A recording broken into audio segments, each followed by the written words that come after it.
देखिए, वोकैबुलरी के लिए रूट वर्ड्स बहुत इंपॉर्टेंट होते हैं। जैसा मैं आपको बता चुका हूं कि इंग्लिश में अपने शब्द बहुत कम है और दूसरी भाषाओं से इन्होंने बहुत सारे शब्द कॉपी किए हैं, राइट। तो अगर टेक्निकली आपको एक रूट वर्ड मिल जाए, उसका मतलब पता चल जाए, तो बहुत जल्दी आप उस वर्ड को सेंस आउट कर सकते हैं। या एक रूट हजारों शब्दों में लगा हो सकता है और आप उन हजारों शब्दों को उस रूट के बेसिस पर सेंस आउट कर सकते हैं।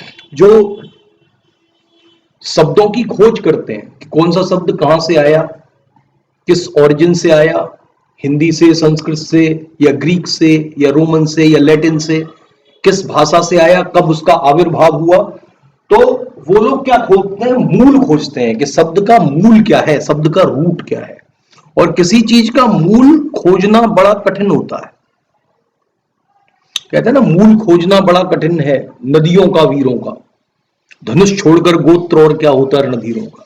तो मूल को जानना हमेशा बड़ा कठिन होता है, लेकिन अगर आपको मूल पता चल जाए तो उस प्रकृति के हजारों वर्ड्स को आप उस मूल के बेसिस पर सेंस आउट कर सकते हैं। देखिए, पहला आज का रूट है, जैसे प्रोटो। प्रोटो का मतलब है प्राचीन, यानी कि पहला, चीफ, जो प्रमुख है। प्रोटोटाइप का मतलब the first of a kind, यानी कि अपनी तरह पहला, अपने जैसा पहला जो है उसको हम कहते हैं प्रोटोटाइप। क्योंकि प्रोटो का मतलब जो प्राचीन है, प्रमुख है, पहला है, राइट। प्रोटॉन, प्रोटॉन का मतलब one of a very basic parts of an atom.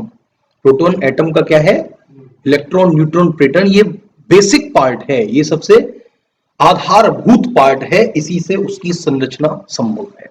Atom एक ऐसा पार्टिकल है जिसको आप अपनी नंगी आंखों से नहीं देख सकते, इट इज दैट स्मॉल, लेकिन अगर इसको तोड़ दिया जाए तो इतनी एनर्जी निकलती है। यही सिद्धांत एटॉमिक बम का है। एटॉमिक बम केवल एटम को तोड़ने की प्रक्रिया है।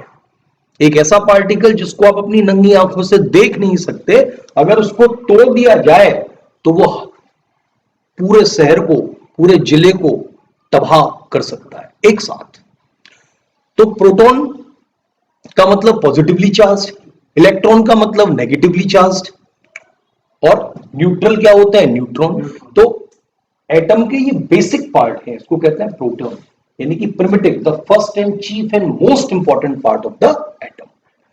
अगला प्रोटोकॉल। प्रोटोकॉल का मतलब the first draft from which a document is prepared. पहला ड्राफ्ट जिससे कि डॉक्यूमेंट बनाया जाता है उसको हम कहते हैं प्रोटोकॉल।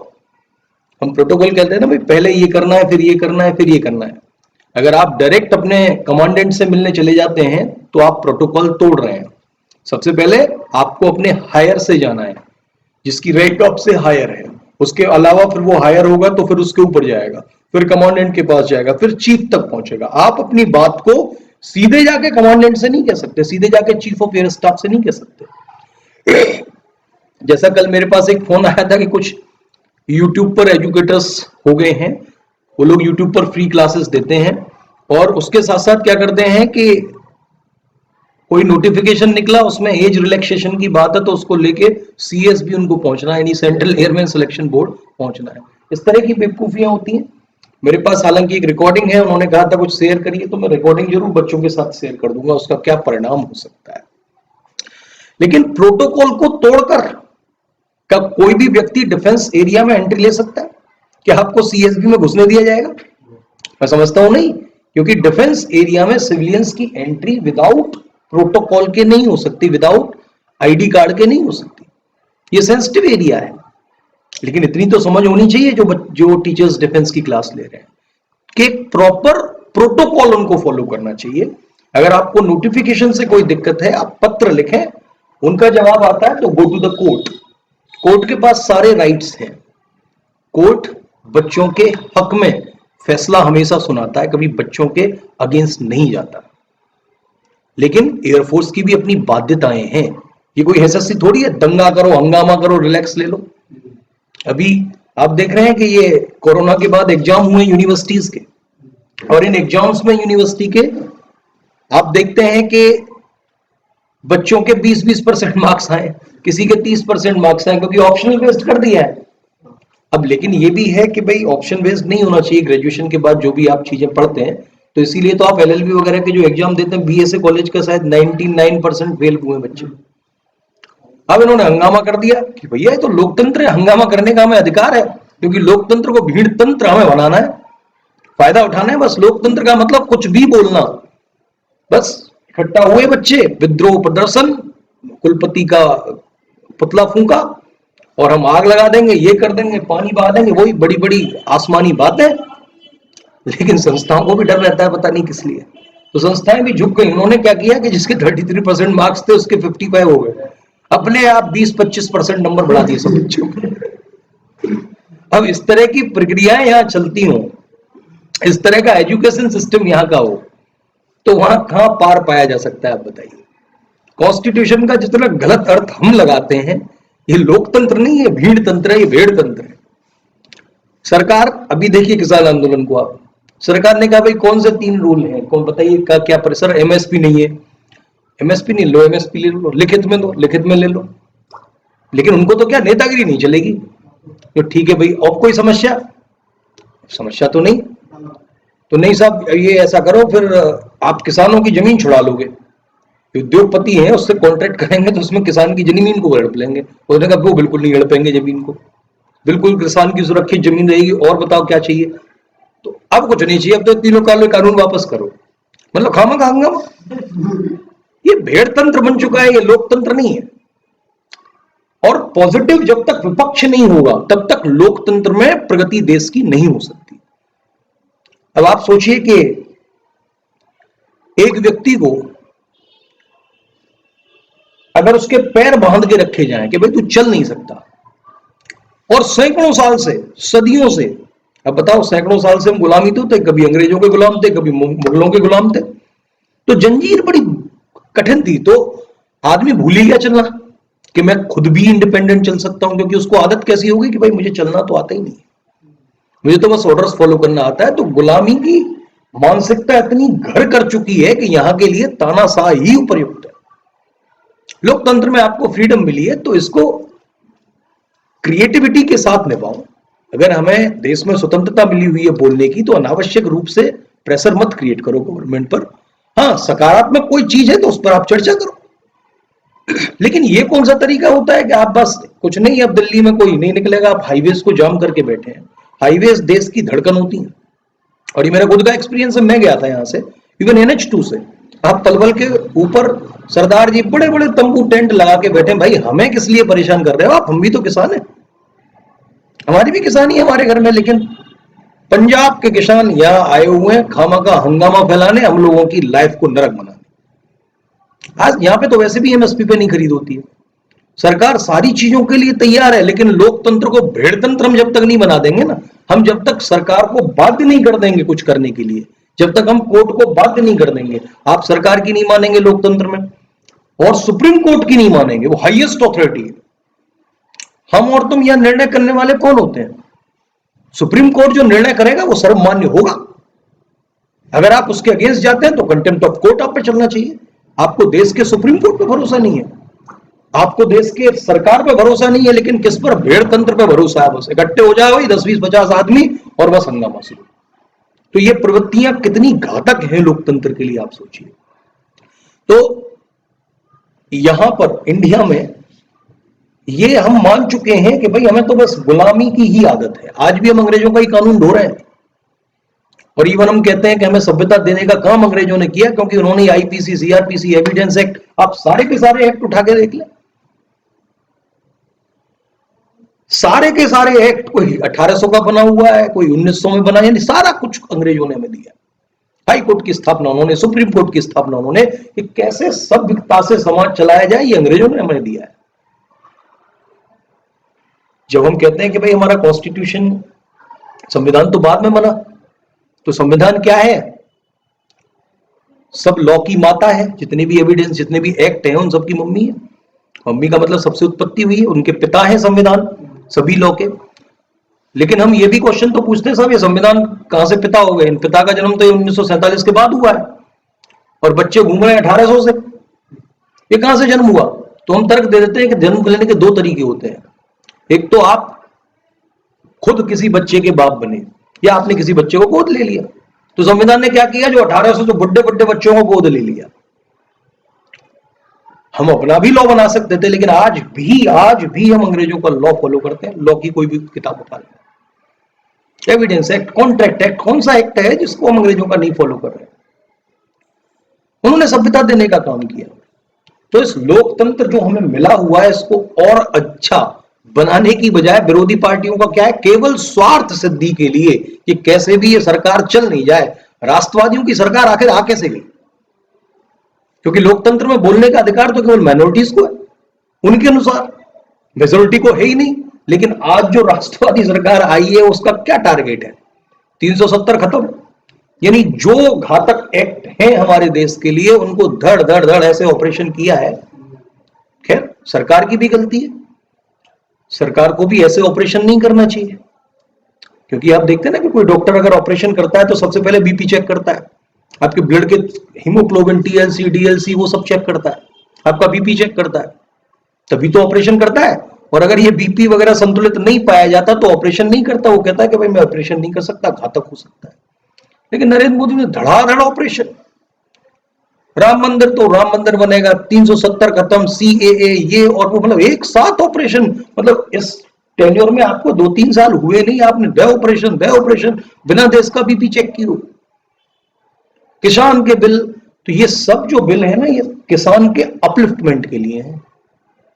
पता नहीं कहां से डेटा दे रहे हैं। अरे किसान की स्वतंत्रता के समय 1 रुपए अगर आए थी तो वो भी 21 रुपए हुई है।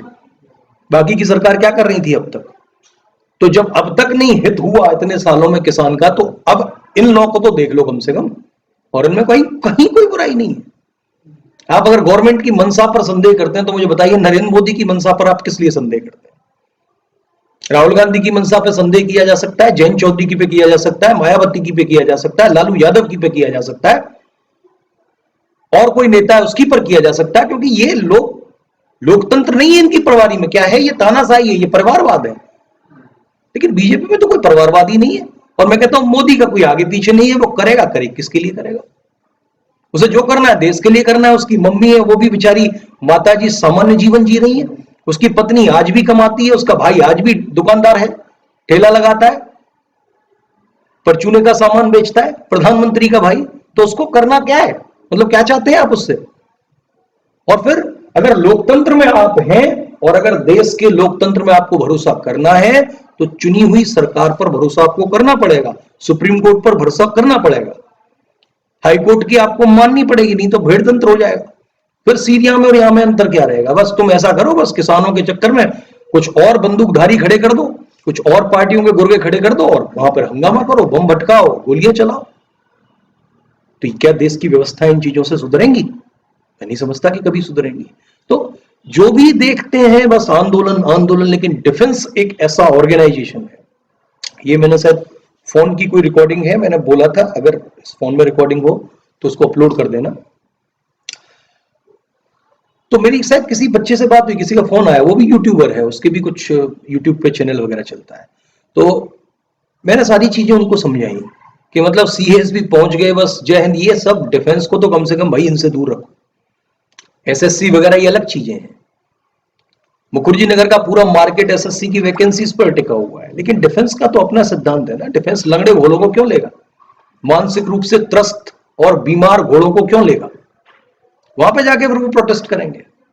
वहां पे जाके प्रोटेस्ट होगा कि साहब ऑफिसर से बोलेंगे, सैनिक, वायु सैनिक बोलेंगे साहब हम क्यों जाए आगे मरने, आप जाओ, आपकी सैलरी तो हमसे 1.5 गुनी है, तो तुम 1.5 लाख रुपए महीने पा रहे हो, हम 33,000 पे अपनी जान दें आगे जाके, हम क्यों मानेंगे भाई? लेकिन डिफेंस में ऑर्डर इज ऑर्डर, आपको रूल्स फॉलो करने पड़ेंगे वंस यू आर अटेस्टेड। ये डिफेंस है, ये सिविल नहीं है, ये एसएससी नहीं है। वहां रूल का मतलब रूल, तो ऐसा वहां नहीं कर सकते। वहां डिफरेंट ज्योग्राफिकल लोकेशंस पर आपकी पोस्टिंग होती है, ऐसी ऐसी जगह जहां पर सांस लेना तो दूर, जीना संभव नहीं है। अभी ठंड का समय है, इतनी बर्फबारी पड़ रही होगी, पूरा की पूरा बर्फ में ढके हुए होंगे लोग, बंकरों में, ब्लेड्स में, रसियन ब्लेड्स में, और अंदर होंगे वो बर्फ के नीचे लोग वहां रह के अपना जीवन यापन कर रहे हैं हमारे फौजी। तो क्या वो प्रोटेस्ट नहीं कर सकते कि साहब ऐसा है, मैं तो उत्तर प्रदेश का रहने वाला हूं, मुझे तो कोई अनुभव नहीं है, ठंड में रहने का, मैं तो जाऊंगा नहीं वहां पोस्टिंग। मेरे आज भी कई स्टूडेंट हैं जो वहां पोस्टेड है, वो कहेंगे मैं नहीं जाऊंगा बिल्कुल भी, नत्था टॉप पे भैया मरूंगा मैं सर्दियों में जाके। और यूपी वालों को लेके 10-20 बच्चों को प्रोटेस्ट पे बैठ जाए साहब कमांडेंट के खिलाफ। कमांडेंट हाय हाय और ऑर्डर वापस लो और मेरी सब पोस्टिंग यहीं करो। ये सब चीजें डिफेंस में नहीं चलती, और अगर आपका ऐसा बिहेवियर है तो जिंदगी में डिफेंस में नहीं जा पाओगे आप, और जाओगे तो बड़ा कष्ट होगा, घुट घुट के जियोगे, मर मर के जियोगे, जब तक आपने डिफेंस के लाइफ स्टाइल को अडेप्ट नहीं किया। इसीलिए एयरफोर्स ने अडेप्टेबिलिटी टेस्ट 1 और 2 इंसर्ट किया है, और इसकी तैयारी वो लोग कराते हैं जो इंग्लिश पढ़ा रहा है। इंग्लिश के टीचर को बस हायर कर लेते हैं, वो आपको एडेप्टेबिलिटी टेस्ट 1 और 2 के बारे में बता रहे हैं। ये साइकोलॉजिकल टेस्ट है, इसके लिए साइकोलॉजिस्ट को हायर करना पड़ेगा।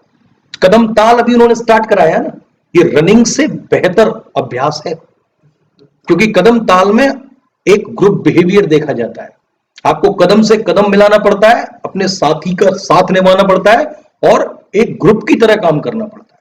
रनिंग में तो आप वाइल्ड स्टाइल कैसे भी दौड़ सकते हैं, लेकिन यहां पर एक एक कदम एक साथ उठेगा, एक साथ नीचे जाएगा, उतने ही एंगल पर उठेगा, उतनी ही ऊंचाई पर उठेगा, और उतने ही प्रेशर से जाएगा। और उसमें आपका मूवमेंट शरीर का ऊपर के भाग का कैसा होगा, नीचे के भाग का कैसा होगा, ये सारी चीजें निश्चित होती है। तो वहां कोऑर्डिनेशन, कोऑपरेशन, लीडरशिप, इनिशिएटिव, ये सारी चीजें देख रहे हैं। तुम वहां सीएसबी पे हल्ला कर रहे हो इकट्ठा हो। भाई 17 से 21 साल तक उम्र है, पहले कहां थे आप लास्ट चांस वाले? 18, 19, 20, 21, 3-3, 4-4, 5-5 चांसेस थे, जब आप नहीं कर पाए तो अभी कोई एंड ऑफ लाइफ थोड़ी है ये।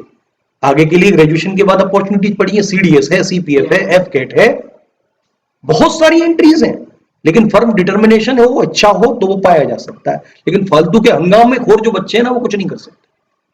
वो केवल अपने आकाओं का बस फॉलो ऑर्डर करते हैं और कुछ नहीं। अपना ना तो कोई इंट्रोस्पेक्शन, ना उनकी कोई सोच होती है, बस जो जैसा बहका दे। अब बच्चे हैं, बहक जाते हैं, उसी बहकावे में आंदोलन, ट्विटर, ये शेयर, उसको गाली देना, इसको गाली देना, ये सब ये प्रवृत्तियां लोकतंत्र के लिए बहुत घातक है।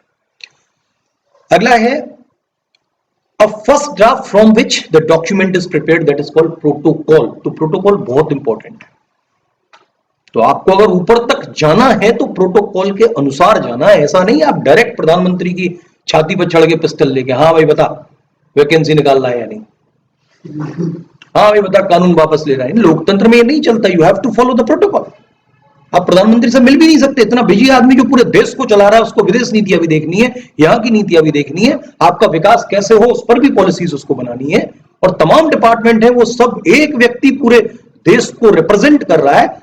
आप उसकी छाती पर चढ़ के हाँ आप बता कृषि कानूनों की बात कर ले हमसे। ये वैकेंसी एयरफोर्स की कैसे आ गई? बढ़ के कोरोना का लाभ दो हमें। क्या प्रोटोकॉल को आपने तोड़ा नहीं है? तो प्रोटोकॉल को यहां निभाना पड़ता है। ये डिफेंस है, ये कोई मतलब ऐसी चीजें नहीं है कि यहां पे कोई भी कुछ भी मनमानी करे। या चलोगे ना तो चलने में भी रिदम होती है, फालतू नहीं चल सकता। आप एक बार ट्रेनिंग के बाद किसी भी डिफेंस के सोल्जर को ही देख लो, उसकी चाल में परिवर्तन आ जाता है। वीडियो देख लेना, वो लड़खड़ाते हुए ऐसे ऐसे नहीं चलेगा। वो जब चलेगा यही पैर आगे जाएगा, यही पैर पीछे जाएगा, यानी कि चाल में भी अनुशासन होगा आपकी।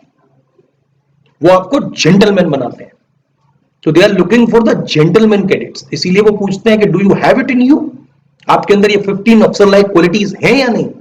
अगर हैं, only then you can be the part of the defence. और अगर ये प्रवृत्तियां साहब, इसको गाली दो और कुछ नहीं, मेरी यहां पोस्टिंग नहीं होगी, इसको ज्यादा सैलरी मिलती है, पहले ये मरेगा आतंकवादियों से, मैं क्यों आगे जाऊंगा भाई? बुलेट प्रूफ जैकेट हमें लाके दो, तब जाके हम ऑपरेशन पे जाएंगे। नहीं तो साहब क्या प्रोटेस्ट। देखो साहब कैसा खाना मिल रहा है, प्रोटेस्ट। देखो साहब रोटियों में बिल्कुल घी नहीं है, और ये देखो ये दाल कैसी है, इसमें पानी पानी है। अरे यार, डिफेंस के लिए मायने अलग होते हैं। वहां देशभक्ति है, वहां तुम्हारे लिए खाने पीने के लिए आप नहीं जा रहे हो। वो चीजें गवर्नमेंट ख्याल रखेगी, उनका प्रॉपर प्रोटोकॉल से उन चीजों को आप बताओ उनके बारे में कि सर थोड़ा सा खाना ऐसा होना चाहिए, दाल इसमें ज्यादा होनी चाहिए। ऐसा नहीं कि आपने वीडियो बनाया और जेट वायरल कर दिया, देखो सब डिफेंस में। तो क्या ये डिफेंस ऑर्गेनाइजेशंस पर प्रश्न चिन्ह नहीं है? क्या ये डिसिप्लिन को तोड़ा नहीं गया है? ऐसे बहुत से वीडियो वायरल हुए थे और उनका क्या हाल हुआ, क्या हश्र हुआ? कोर्ट मार्शल हुआ। आज पढ़े हैं जाने किस कोने में। तो ज्यादा हीरोगिरी डिफेंस में नहीं चलती, डिफेंस में हीरोइज्म के लिए कुछ है ही नहीं, इंडिविजुअल ग्लोरी के लिए डिफेंस में कुछ नहीं है। You have to be the part of the group, आप ग्रुप का पार्ट रहेंगे, ग्रुप में जिएंगे, ग्रुप में मरेंगे, और हमेशा ग्लोरी होगी तो ग्रुप की होगी, किसी एक व्यक्ति की नहीं होगी। तो ये प्रोटोकॉल का बड़ा ध्यान रखना पड़ता है। अगला सूडो, सूडो शब्द जहां भी आ जाए इसका मतलब होता है फॉल्स, इसका मतलब होता है रॉन्ग, गलत। स्यूडोनिम, स्यूडोनिम का मतलब किसी को छद्म नाम दे देना, फिक्सियस नाम दे देना, काल्पनिक नाम दे देना, गलत नाम दे देना, दैट इज कॉल्ड स्यूडोनिम्स।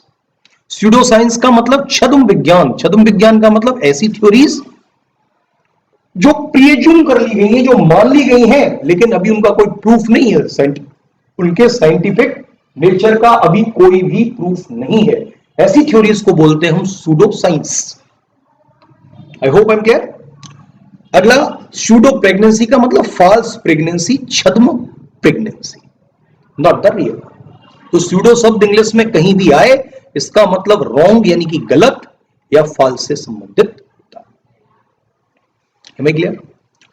अगला देखिए, साइकोलॉजिस्ट, जैसा मैंने आपको बताया ना, साइकोलॉजी आपकी चेक की जाती है और वो साइकोलॉजिस्ट करता है, यानी साइको का मतलब होता है माइंड, मेंटल कंडीशन आपकी कैसी है। तो साइक का मतलब क्या होगा, द ह्यूमन स्पिरिट और सोल। साइक का मतलब related to the human spirit और सोल। साइकिक का मतलब रिलेटिंग टू ह्यूमन माइंड और someone who has supernatural mental abilities. Psychic का मतलब आपके मस्तिष्क के संबंध में या आपकी सुपरनैचुरल एबिलिटीज के संदर्भ में। इस माइंड में बहुत सारी सुपरनैचुरल एबिलिटीज है, इस माइंड के बहुत हिस्से हैं। एक होता है कॉन्शियस माइंड, कॉन्शियस माइंड वो माइंड होता है जिससे आप सुन रहे हैं, मैं आपको पढ़ा रहा हूं यहां पे। एक होता है सबकॉन्शियस माइंड, सबकॉन्शियस माइंड कौन सा होता है, जो नींद के वक्त सक्रिय रहता है। नींद में लगता है ना कि आपने किसी का मर्डर किया, भाग रहे हैं आप, पुलिस आपके पीछे भाग रही है, तो ये नींद जो है ना, वो कौन सा माइंड सक्रिय है, सबकॉन्शियस। और आपकी जैसे ही आंख खुलती है आपकी जान में जान आती है, चलो सब बच गए, फांसी पे लटकने वाले थे, ऐसा होता है। तो दिस इज सब, ये जो दूसरा माइंड होता है दैट इज कॉल्ड सबकॉन्शियस। और एक होता है सुपर कॉन्शियस। सुपर कॉन्शियस का मतलब परम चेतन। परम चेतन का मतलब वहां तक केवल इस मनुष्य जाति में कुछ ही लोग पहुंच पाए हैं, जिन्होंने सुपर कॉन्शियस को अचीव किया है, सुपर कॉन्शियस को जिया है। और उसी को कहते हैं आत्म तत्व को पा लेना, भगवान को पा लेना, साक्षात्कार कर लेना, आत्मदर्शन कर लेना। इसीलिए हम कहते हैं हर व्यक्ति के अंदर आत्मा है, आत्मा का मतलब भगवान है, आत्मा सो परमात्मा। तो इस मनुष्य जाति के इतिहास में कुछ ही लोग रहे, कृष्ण, भगवान बुद्ध, महावीर, कबीर, ऐसे कुछ 4 5 6 7 8 10 नाम हैं जिनको फिंगर टिप्स पे गिना जा सकता है। इन लोगों ने सुपर कॉन्शियस का मजा चखा है, सुपर कॉन्शियस में ये लोग गहरे उतरे। और ये भारत की संस्कृति रही है कि हमने जितना भी किया है वो मनुष्य के धर्म के क्षेत्र में, धर्म का मतलब आपकी जो इनर विज्ञान है, अंतर विज्ञान है, उसके केस में भारत ने जितना डेवलपमेंट किया उतना किसी ने नहीं किया। और मनुष्य एक ऐसी प्रजाति है जहां पर की ये विकास की जो यात्रा है, आंतरिक विकास की यात्रा है, संभव है। और भारत वो देश है, इसीलिए यहां की संस्कृति सबसे मजबूत है। संस्कृति का मतलब विज्ञान, यहां का विज्ञान। अभी आप जो देखते हैं ना न्यूटन्स लॉ, वो कनाड ऋषि ने पहले लिख के दे दिए थे, पहला लॉ, दूसरा लॉ, तीसरा लॉ। अब देखो संस्कृत में है ना, संस्कृत थोड़ी ऐसी भाषा है जिस पर ज्यादा अभी ध्यान नहीं दिया गया है, उपेक्षित भाषा है, जिसकी उपेक्षा ही की गई है। क्या यार रट्टू तोता और संस्कृत पढ़ रहा है, लेकिन चूंकि जबकि भाषा संस्कृत में रही, और संस्कृत का अगर अनुवाद किया जाए तो वही न्यूटन्स के लॉ मिलेंगे, आप कहेंगे मैं पढ़ क्या रहा हूं लॉ ऑफ मोशन में। तो बहुत सारी खोज हैं जो हमने की है, लेकिन अंग्रेजों ने वो गैप खत्म कर दिया है, हमारी संस्कृति से हमें तोड़ दिया है। मानव के अंदर ही विकास की प्रवृत्तियां क्यों रहती हैं, क्योंकि मान लिया मैंने कुछ, मेरे पिताजी दादाजी ने कुछ सीखा। आदमी खुद गलती करके नहीं, दूसरों की गलती से भी सीखने की प्रवृत्ति केवल मनुष्य में ही है, जानवर में नहीं है ये प्रवृत्ति। जानवर तो खुद गलती करके देखेगा, लेकिन जो मेरे दादाजी ने गलती की वो शायद मेरे पिताजी ने नहीं की। मेरे पिताजी ने जो गलती की तो वो बताएंगे नहीं बेटा ऐसा नहीं करते, तो मैं नहीं करूंगा। जो मैंने गलती की वो मेरी बेटी नहीं करेगी, मेरे बेटा ऐसा नहीं करते हैं। जो मेरी बेटी गलती करेगी वो मेरी बेटी की बेटी नहीं करेगी। तो ये प्रक्रिया सतत चलती रहेगी। तो जो कुछ ज्ञान मैंने इस जीवन में इकट्ठा किया, अनुभव पाया, उसको मैं अपने आगे की पीढ़ी के लिए साझा कर देता हूं। अब तुम सोचो, हजारों वर्षों का अनुभव, 20,000 साल पुरानी संस्कृति, पुरानी सभ्यता, और केवल एक ही क्षेत्र में काम किया है, अंदर के क्षेत्र में। तो हमारी संस्कृति कितनी उन्नत रही होगी। लेकिन अगर किसी देश पर कब्जा करना है तो उसको उसकी संस्कृति से चकनाचूर। सबसे पहले मुस्लिम आक्रांताओं ने क्या किया, अंग्रेजों ने क्या किया, हमारे लाइब्रेरी जला दी। यानी जो शिक्षा की व्यवस्था थी ना, बिल्कुल उसको कट ऑफ कर दिया। आज जब हम जो तिलक लगाते हैं, इसके पीछे बहुत बड़ा विज्ञान है।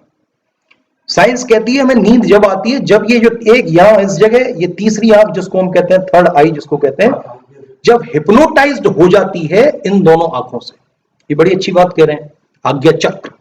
अभी कोई चंदन लगा ले तो उसको सबसे महामूर्ख समझाया देगा आ गया। उसको भी नहीं पता कि क्यों उसने चंदन यहां पर इस जगह लगाया हुआ है। लगाने वाले को भी नहीं पता, क्योंकि वो जो गैप है वो कट चुका है। प्रतीक केवल रह गए, उनके पीछे का विज्ञान खो गया है, क्योंकि संस्कृतियों को तोड़ दिया गया, काट दिया गया। लेकिन इसके पीछे तो बहुत बड़ा विज्ञान है। आप हिप्नोटाइज हो जाते हैं। मैंने कहा ना, ये दूसरा दिमाग है। आप आश्चर्य नहीं होता, सोते हैं तो कहां से कहां चले जाते हैं, तुरंत आते हैं। तो ये दिमाग का खेल है। और आप अगर सोए नहीं तो 2-3 दिन में पागल हो जाएंगे। आपके इस दिमाग, ये दिमाग केवल क्या है, एक मेमोरी तो है, और मेमोरी को चिप में भर के सुरक्षित रखा जा सकता है। पहले कोई तरीका नहीं था। आपके दादा के दादा के दादा का फोटो थोड़ी होगा आपके पास, क्योंकि पहले कोई तरीका नहीं था फोटो दिखने का, वीडियो वाला। लेकिन आज तो संग्रहित किया जा सकता है आवाज को भी, आज तो संग्रहित किया जा सकता है पिक्चर्स को भी, आपके वीडियोस को भी। आज तो ऐसी डिवाइस अवेलेबल है, और ऐसी पहले भी थी। महावीर के जमाने के रिकॉर्ड्स पत्थर के कुछ पाए गए। साइंटिस्टों ने, पुरातत्वविद ने उसकी धूल धमास अलग की, और उस पर इलेक्ट्रोमैग्नेटिक वेव्स, ईएम वेव से, विद्युत चुंबकीय तरंगों से प्रक्षेपण किया। तो उन्होंने देखा कि उस पत्थर में से कुछ फिक्स्ड फ्रीक्वेंसी की वेवलेंथ निकल रही थी, फिक्स तरंग दैर्ध्य की एक वेवलेंथ निकल रही थी। तो इसका मतलब उस जमाने में पत्थर भी में भी हम कुछ स्टोर कर सकते थे। और पुरातत्वविद कहते हैं ये महावीर के जमाने का पत्थर था। तो महावीर के जमाने में ऐसी टेक्निक थी। तो संस्कृतियां बनती हैं, विनष्ट हो जाती हैं, साइंस चरमोत्कर्ष पे जाती है, और वो खत्म हो जाती है। यही आइंस्टीन ने कहा। आइंस्टीन ने हमारे वेद फॉलो किए। आइंस्टीन से पूछा कि भाई tell me something about the fourth world war, third world war. तो आइंस्टीन ने कहा I can not predict anything about the third one, but I can tell you everything about the fourth one. और उसने कहा कि the fourth world war जो लड़ा जाएगा वो कंकड़ पत्थर डंडों से, सरियों से लड़ा जाएगा। क्यों? क्योंकि थर्ड वर्ल्ड वॉर अगर हो गया तो विनाश के सारे सामान हमने खोज लिए। अरे हमने अंतरिक्ष को भी नहीं छोड़ा, अंतरिक्ष में भी मिसाइल हमने फिट कर रखी है, अंतरिक्ष में भी हमने मिसाइल भेज रखी है। अगर थर्ड वर्ल्ड वॉर हो गया तो यहां कुछ नहीं बचेगा। और गलती से आप बच जाएंगे और आप अपने बच्चे से बोलेंगे कि पहले हम देखो हवाई जहाज में घूमते, तो पागल है क्या, फालतू की बात। पहले हम चंद्रमा पे चले जाते थे, यार ये ऐसा मूर्ख नहीं देगा चंद्रमा पे चला जाएगा, बता चांद मार हो गया। और देखो ऐसा गलत नहीं है। एक ये लूनेटिक शब्द था जो मैंने बताया था आपको, ये इसका रूट है लूनर, और लूनर शब्द जहां भी आ जाए इसका मतलब होता है मून, यानी चंद्रमा से संबंधित। आपको मैंने बताया था लूनेटिक, लूनर का मतलब होता है चंद्रमा, लूनर इक्लिप्स चंद्र ग्रहण, लूनर स्किप चंद्रमा की सतह, सरफेस ऑफ मून। और लूनेटिक का मतलब होता है मूर्ख, पागल। पागल क्यों कहते हैं? लूनेटिक का मतलब होता है चांद मार। और अगर आप इस शब्द की हिस्ट्री टटोलेंगे तो ये पहले चांद मार हम किसको कहते थे? जिसको चांद पर जाने की उत्कंठा जग गई हो, जिसके मन में कि भाई मुझे चांद पर जाना। अब अगर जिसको चांद पर जाना है, चांद की पर जाने की उसकी उत्कंठा है, तो जाने का तो कोई तरीका नहीं था। तो लोग कहते थे वो पागल आ गया, वो चांद के पीछे जो पागल है। तो चांद मार लूनेटिक का मतलब आज भी मूर्ख, पागल, सनकी है। हालांकि आज तो एक से एक इंटेलिजेंट, पढ़े हुए, वेल एजुकेटेड लोग चंद्रमा पर पहुंचते हैं। एक से एक अच्छे साइंटिस्टों ने वहां पर कदम रखा है। लेकिन इंग्लिश डिक्शनरी में कोई परिवर्तन नहीं है। आज भी लूनेटिक का मतलब चांद मारी है। परिस्थितियां बदल गई, टेक्नोलॉजी कहां से कहां पहुंच गई। लूनेटिक का मतलब चांद मारी, आज भी पागल कहते हैं। आज कोई पागल आदमी चांद पे जा सकता है क्या? आज तो सबसे बड़ा वैज्ञानिक ही चांद पे जा सकता है। ठीक है भाई। तो मेंटली आपके पास बहुत सारी एबिलिटीज हैं, you can reach to your super consciousness also. तो साइकिक का मतलब माइंड के अंदर बहुत सारी चीजें छुपी हुई हैं, लेकिन ये आत्मदर्शन से पता चलेगा, इंट्रोस्पेक्शन से पता चलेगा कितना आप गहरा उतरते हैं। कबीर कहते हैं जिन खोजा तिन पाइया गहरे पानी पेट। जिन्होंने खोज लिया उन्होंने पा लिया, क्योंकि ये पेट है ना वो बड़े गहरे पानी में है और आपके सबके अंदर है, एकात्म रूप से वो विद्यमान है। राइट? बुद्ध भी कहते हैं, बुद्ध क्या कहते हैं? बुद्ध को कोई मतलब ही नहीं है धर्म वरम से, इधर उधर से। बुद्ध कहते हैं अप दीपो भव, B the candle of yourself. मेरा पीछा मत करो, मेरी पूंछ मत पकड़ो, डोंट फॉलो माय पाथ। वो कहते हैं कि सत्य तक पहुंचने का कोई राष्ट्रीय राजमार्ग नहीं है, खुद की पगडंडियां हैं। फॉलो योर ओन पगडंडी, follow your own path. That's why he say be the candle of yourself. खुद अपने आप की कैंडल बनो, अपनी मोमबत्ती स्वयं बनो, अपना दिया स्वयं बनो और अपने दिया से स्वयं को प्रकाशित करो। तो यही बुद्ध कहते हैं। तो इस माइंड के अंदर ये सारी एबिलिटीज हैं। तो साइकिक का मतलब आप समझ गए होंगे, relating to the human mind और उस व्यक्ति से जिसके अंदर सुपर नेचुरल मेंटल एबिलिटी है। अगला है साइकोलॉजी। साइकोलॉजी का मतलब माइंड की स्टडी। ये जितने भी एयरफोर्स के एनडीए के पेपर्स हैं उसमें साइकोलॉजिकल टेस्ट ही सबसे खतरनाक होता है, क्योंकि वो आपके माइंड के अंदर क्या चल रहा है ये चेक करता है। ऐसी कोई मशीन नहीं है कि चेक करके बता दे कि ये इतना मेंटल है, 30% और 40% सही है और 5% पागल है। हर एक व्यक्ति के अंदर पागलपन भी होता है, लेकिन प्रतिशतता है अपनी। कोई के अंदर 10% पागल है, 90% सही है तो सही माना जाएगा, लेकिन कोई बिल्कुल 50-50% है तो सनकी कहेंगे उसको, 60-40 का रेशो है तो मामूर्ख कहेंगे उसको। राइट? परसेंटेज। लेकिन साइकोलॉजिस्ट क्या करता है, he will put some certain questions before you। और साइकोलॉजी का माइंड का जो प्रयोग है ये हमारे लॉ में भी बहुत होता है। किसी अपराधी की साइकोलॉजी तो खराब होती है। हम कौन सा लॉ फॉलो करते हैं? We believe in the reformative theory of law. हम मानते हैं कि सुधारात्मक प्रक्रिया में काम करते हैं। लॉ की 3 प्रक्रियाएं होती हैं। एक तो डेटरेंट। डेटरेंट का मतलब रोकना, डेटर करना। अगर मैंने रोटी चुराई तो मेरे हाथ काट दो, दोबारा चुरा पाऊंगा मैं? अगर मैंने किसी को गलत निगाहों से देखा, आंख फोड़ दो, दोबारा देख पाऊंगा मैं? तो this is called deterrent theory of law. Deter का मतलब डेटर करना, रोकना। लेकिन we are not the country which follow this path. हम कौन सी थ्योरी फॉलो करते हैं? क्योंकि अगर बच्चे किसी ने रोटी चुरा ली खाने के लिए तो आप उसका हाथ काट दोगे? मतलब ग्रेविटी ऑफ ऑफेंस देखो और ग्रेविटी ऑफ पनिशमेंट देखो, बहुत ज्यादा है। ये तो गुनाह तुच्छ है और इसके परिणाम स्वरूप आपने जो सजा दी है वो बहुत ज्यादा है। तो we do not believe in this theory. एक होती है रिट्रीब्यूटिव, यानी आंख के बदले आंख। तेने मेरी आंख फोड़ दी, अब तो भाई मैं तुम्हारी आंख ही फोड़ के रहूंगा, इससे कम में कोई समझौता नहीं है। लेकिन गांधी जी ने कहा, नोटेड लॉयर हमारे रहे गांधी जी, अच्छे अच्छे लॉयर उनके चेले रहे हैं। सरदार वल्लभ भाई पटेल, जवाहरलाल नेहरू, उनके पिताजी मोतीलाल नेहरू अच्छे लॉयर रहे हैं। तो उन्होंने कहा था, eye for an eye will make the whole world blind. आंख के बदले आंख पूरे विश्व को अंधा कर देगा। इसने मेरी फोड़ी, फिर मैंने इसकी फोड़ दी, फिर इसके बेटे ने इसकी फोड़ दी, चलती रहेगी प्रक्रिया। तो we are not the country which follow the path of retributive theory of law. We believe in the reformative theory of law. हम लॉ की सुधारात्मक प्रक्रिया में काम करने वाले लोग हैं। हम ये मानते हैं, man is the victim of the circumstances and circumstances compel a person to commit any offence of crime. ये सर्कमस्टेंसेस ही हैं, ये परिस्थिति ही हैं जो किसी व्यक्ति को अपराधी बनाती है। तो आदमी बुरा नहीं है, परिस्थितियां होती हैं।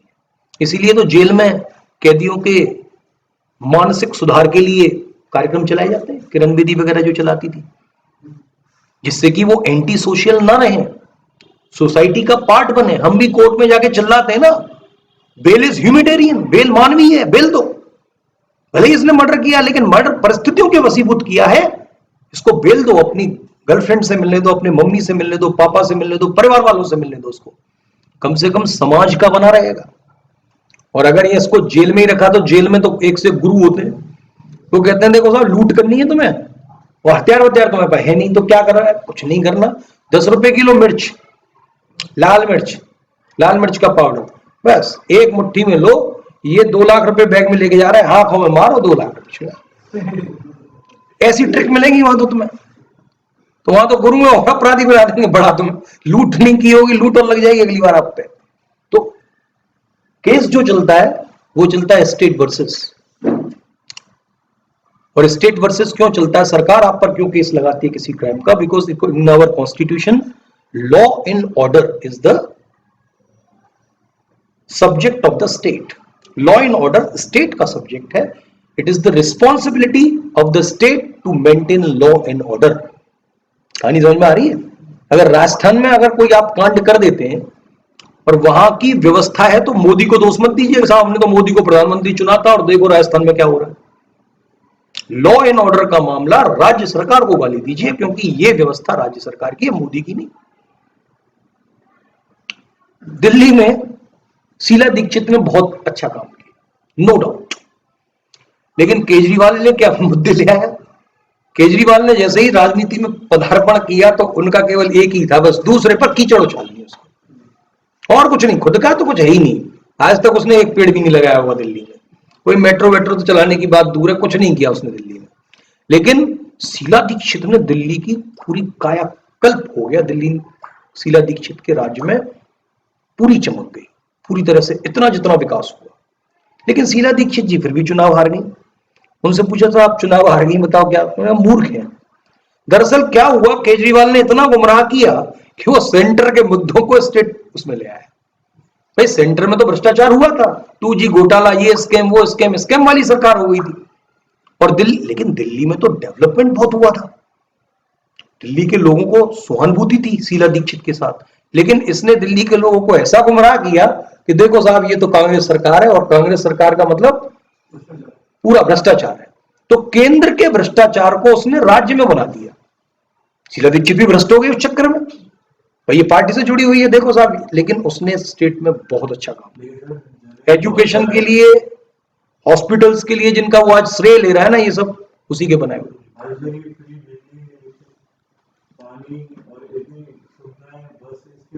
कौन सी बस मतलब? ये सब बस शीला दीक्षित के जमाने की है, इसने कौन सी बस खरीद ली? और ये फ्री तो अब फ्री आपके, अब किसी को वोट इसलिए दोगे क्योंकि हमें फ्री दे रहा है? ये तो लोकतंत्र के लिए बहुत खतरनाक चीज है। ये साहब हमें फ्री दे रहा है, लैपटॉप बांट रहा है इसलिए हम वोट दे रहे हैं, तो ये क्या लोकतंत्र हुआ? ये तो रिश्वत है। हाँ तो यही कारण है फ्री, भैया इंडिया को चाहिए फ्री मामला, मतलब बिजली फ्री, मैंने 200 यूनिट तो 200 यूनिट फ्री चाहिए।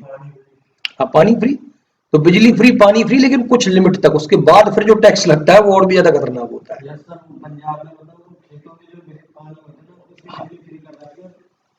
आता है ना घर पे तो एकदम आता है, समझ रहे? तो ये कहीं ना कहीं तो इंडिया में ये है, फ्री की रेवड़ियां बांट दो और फिर बाद में आनंद करो। वो कुछ नहीं कर रहा उसमें, बस फ्री पानी फ्री बिजली, बस ये। लेकिन ऐसा कोई गंभीर सरकार नहीं कर सकती जिस सरकार में लोकतंत्र हो, या फिर जैसा कोई ऐसा पार्टी नहीं कर सकती, ऐसा कोई नेता नहीं कर सकता जिसका जमीनी वजूद हो। ये तो हवा हवा ही है। किसान का आंदोलन करता है वो अन्ना हजारे, उसकी पीठ पर चढ़ के आ गया भैया, भाई कुर्सी बहुत दूर थी, उसकी पीठ पर चढ़ के चला गया, कुर्सी पर चढ़ गया, इसका क्या क्वालिफिकेशन है? दूसरों पर आज भी तुम देख लेना, दूसरों पर केजरीवाल के, मैं ये नहीं कह रहा कि मैं वही किसी के खिलाफ हूं या कैसे हूं, लेकिन मैंने जितने उसके पोस्ट देखे, मेरा पर्सनल ओपिनियन समझे इसको, मतलब व्यक्तिगत रूप से मेरा ओपिनियन आप समझे, मैं गलत भी हो सकता हूं सही भी हो सकता हूं, लेकिन आप प्रमाण के लिए 100 ट्वीट उठा लिए आज की डेट में उसके, अरे तो जनहित किया है, मैं 100 ट्वीट उठा लीजिए, सिवाय लांछन लगाने के उसके पार्टी वालों के पास कोई काम नहीं। अब बताइए, वो कह रहा है कि उत्तर प्रदेश के स्कूलों से हमारे स्कूलों की तुलना कर लो, उत्तर प्रदेश की जनसंख्या कितनी है, उत्तर प्रदेश का क्षेत्रफल कितना है, और दिल्ली के स्कूल तो पहले से ही डेवलप्ड, उसने क्या किया ये बताओ, और तुलना करना चाहता है उत्तर प्रदेश से। तो क्या ऐसे व्यक्ति को आप मानसिक रूप से सही कहेंगे? मनीष सिसोदिया कहता है मैं चैलेंज कर रहा हूं, यहां उत्तर प्रदेश की अलग जनसंख्या है, यहाँ का क्षेत्रफल कितना है, एक राज्य के बराबर यहाँ के, एक जिले के बराबर यहाँ की पूरी दिल्ली नहीं है, तो जहां इतने जिले हैं, मतलब इसकी तुलना उस छोटी सी दिल्ली से, और जो केंद्र शासित प्रदेश है उसमें ऐसा नहीं है कि सारा वर्चस्व उसका हो, डेवलप्ड चीजें मिली हैं। बताइए कौन सी उसने क्या ऐसा अद्भुत काम कर दिया बिना फ्री दिए हुए उसने? वाईफाई लगवा दिया, ये लगवा दिया, कैमरा लगवा दिया। क्या मतलब है इन चीजों का यार? आदमी के पास वहां खाने के लिए रोटी नहीं है, आप दिल्ली में जाइए, सरवाइव कर पाए जब मुझे बताना बिना फंडिंग के।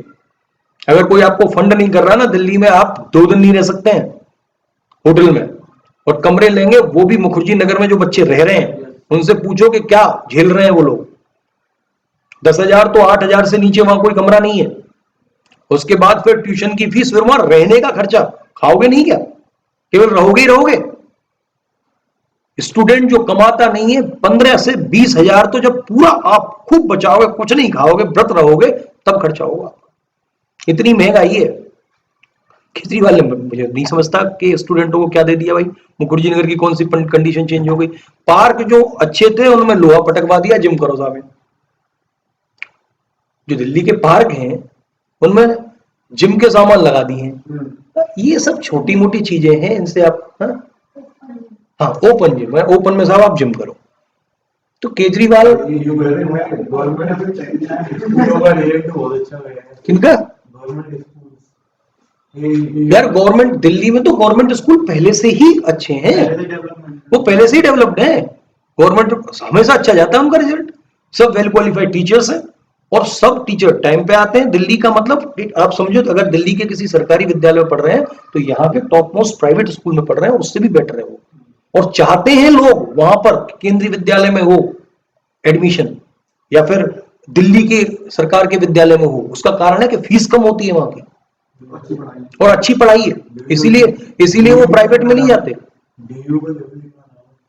नाम है ही, आप कोई आगरा यूनिवर्सिटी का थोड़ी देखा, हैसियत कितनी यूनिवर्सिटी है, घर घर में बोल रही है। अब दिल्ली यूनिवर्सिटी को आगरा यूनिवर्सिटी से अगर आप तुलना करोगे तो ये बेवकूफी है। तो ऐसे शासक है, उनकी ये मेंटलिटी है। देखो साहब आपने क्या किया, उत्तर प्रदेश तुलना कर ले हमारी। भाई तू एक जिले के बराबर नहीं है उत्तर प्रदेश के,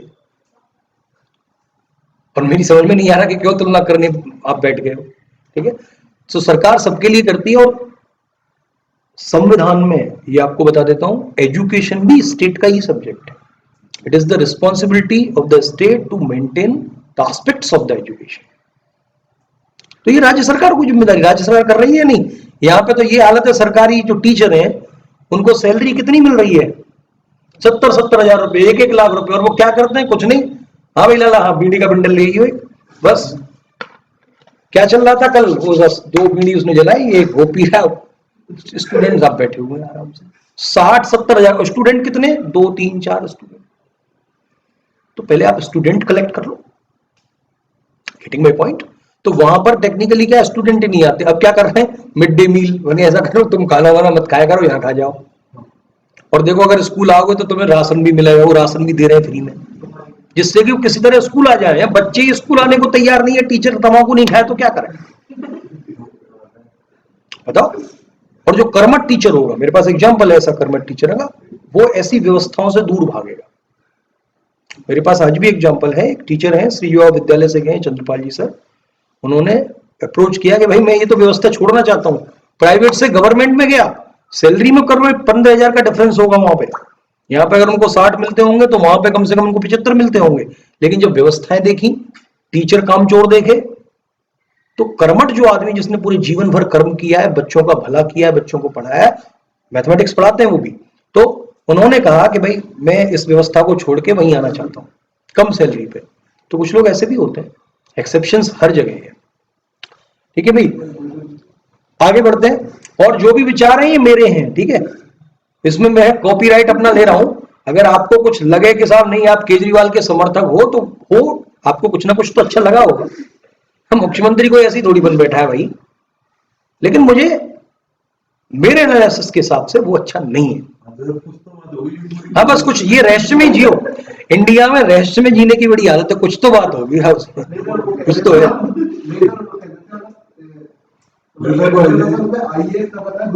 अरे तो यार आईएएस से क्या मतलब है? तमाम आईएएस घूम रहे हैं भ्रष्टाचार में लिपटे यार, आईएएस का क्या मतलब?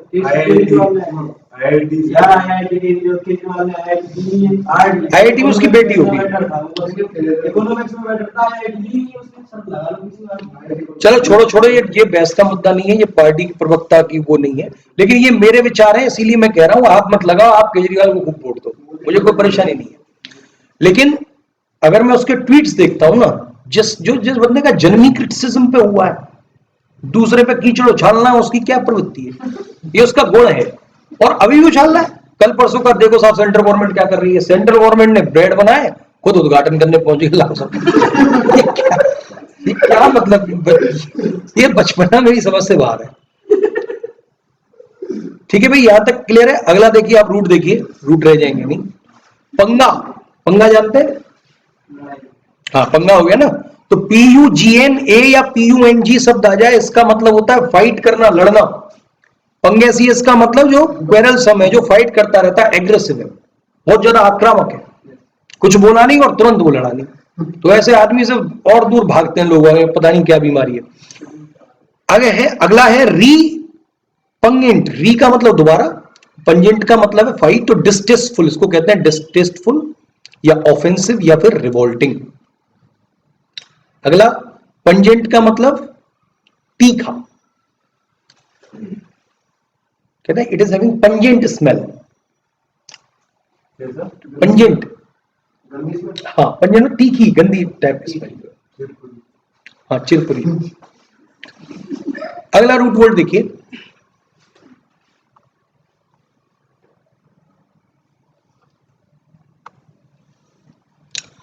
PUL शब्द जहां भी आ जाए इसका मतलब है अर्ज। जैसे कि कंपलसरी, कंपलसरी का मतलब एक स्ट्रॉन्ग अर्ज है भाई, सबको आना ही आना है। अर्ज का मतलब निवेदन करना, अर्ज का मतलब प्रार्थना करना। पुल, पुल का मतलब खींचना या प्रार्थना करना। प्रार्थना क्या करती है, भगवान को हमारी तरफ खींचने का काम करती है। अब हम सोच के बैठे भगवान ऊपर बैठा है, वो खींच रहा है, भगवान आपके अंदर ही है, और प्रार्थना के माध्यम से आप खुद को आनंदित पवित्र करने का काम करते हैं। ठीक है। कंपल्सन का मतलब है स्ट्रॉन्ग अर्ज। एक्सपल्सन, एक्सपल्सन का मतलब टू समवन आउट, किसी को बाहर निकालना। इंपल्सिव, इंपल्स जानते हैं, आवेग और संवेग सुने होंगे आपने। तो इंपल्स का मतलब having a spontaneous urge to do something. Spontaneous urge यानी कि कॉन्टिन्यूअसली अर्ज किसी चीज काम को करने की, उसको कहते हैं इंपल्स, यानी आवेग। आवेग और संवेग पढ़े हैं आपने? P=MB क्या होता है? संवेग, मोमेंटम। और I बराबर F/T क्या होता है? इंपल्स। हाँ, यानी ज्यादा फोर्स कम समय के लिए। जैसे आप देखते हैं ना, जब हम बॉल को कैच लेते हैं, बॉल की कितनी स्पीड होती है, तो कैच लेते हैं तो क्या करते हैं, उसको थोड़ा सा हम पीछे हट जाते हैं, यानी कि फोर्स अगर F लग रहा होगा तो टाइम हम बढ़ा देते हैं, और टाइम बढ़ेगा तो फोर्स घटेगा। ये फिजिक्स का सिंपल फंडा है। इंपल्स जो होता है फोर्स अपॉन टाइम होता है। भाई टाइम बढ़ेगा तो इंपल्स क्या होगा, इंपैक्ट क्या होगा, आपके हाथों में चोट नहीं लगेगी।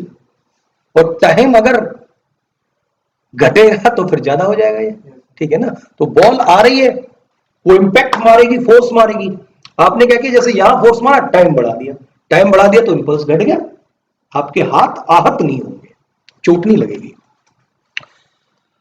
PURG शब्द जहां भी आ जाए इसका मतलब होता है क्लीन करना, पर इसका मतलब रिमूव एनीथिंग अनडिजायरेबल।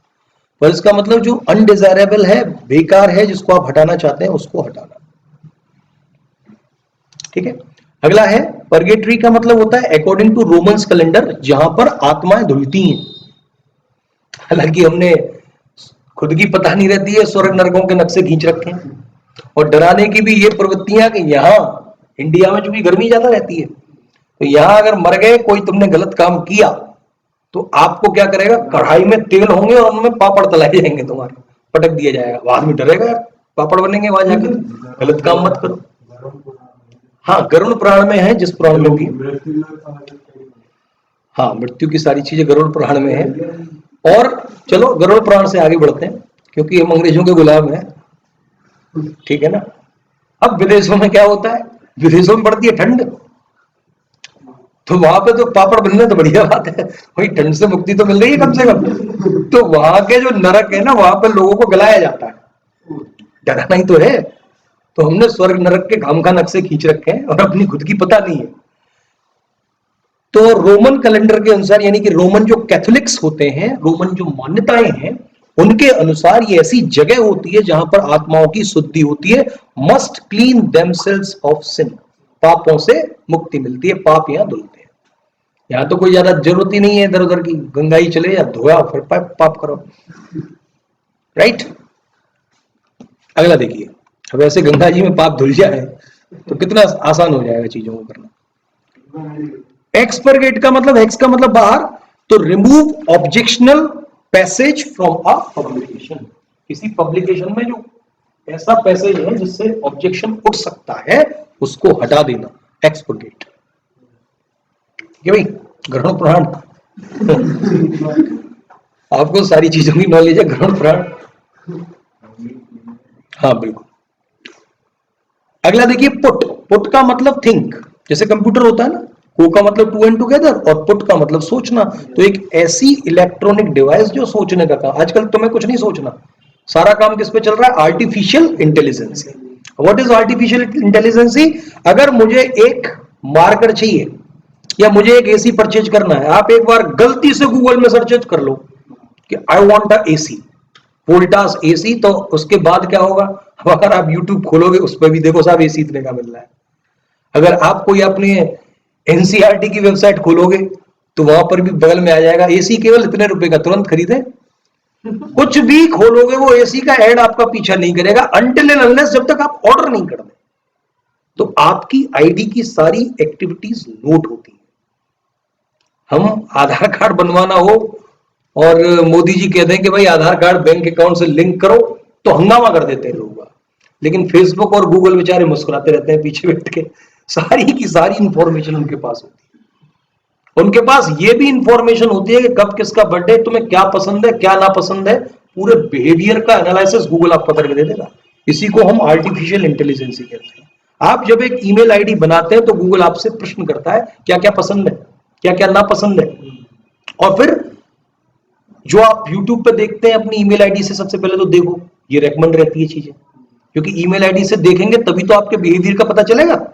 तो मैंने अपनी ईमेल आईडी से मान लिया खोला, मुझे तो भाई बच्चों की वो लोरी पसंद है तो मैंने लोरी खोली।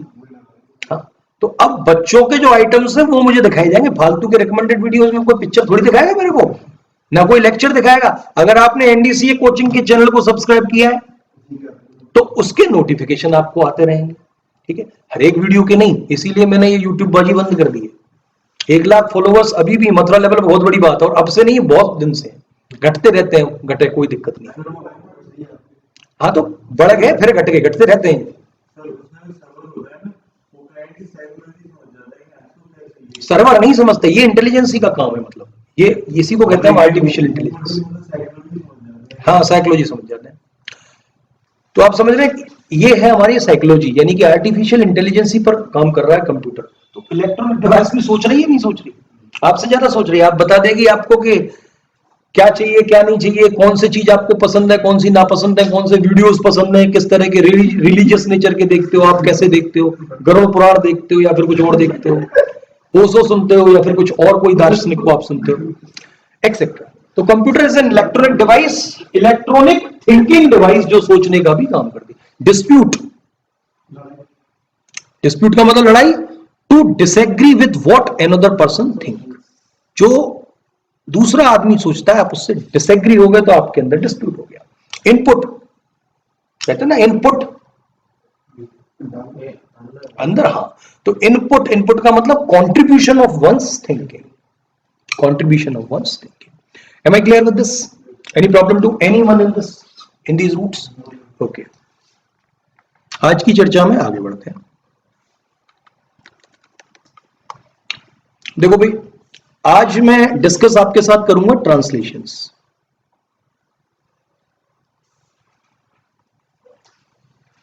और इसको हम कहते हैं टेंसेस। पहली बात मेरी आप लोगों के लिए सीधी सी स्पष्ट सलाह, जो बच्चे हिंदी से पढ़ के आए हैं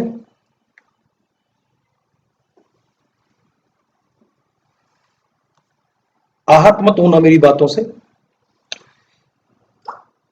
ये जिसने भी हिंदी मीडियम के हिसाब से इंग्लिश पढ़ी है, थोड़ा उस चीज को साइड में रख के अभी मेरी बातों पर एक एक शब्द पर गौर कीजिएगा।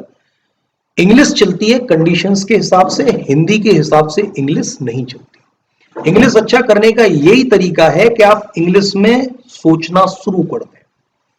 जैसा कि मैंने माइंड के बारे में भी बहुत सारी चीजें आपको बताई, चर्चा की, मैंने आपको बताया कि माइंड में ये होता है, वो होता है, ये होता है, लेकिन माइंड में आप देखते हैं ना हमेशा कुछ ना कुछ चलता रहता है, हमेशा, एवरी टाइम, एवरी टाइम।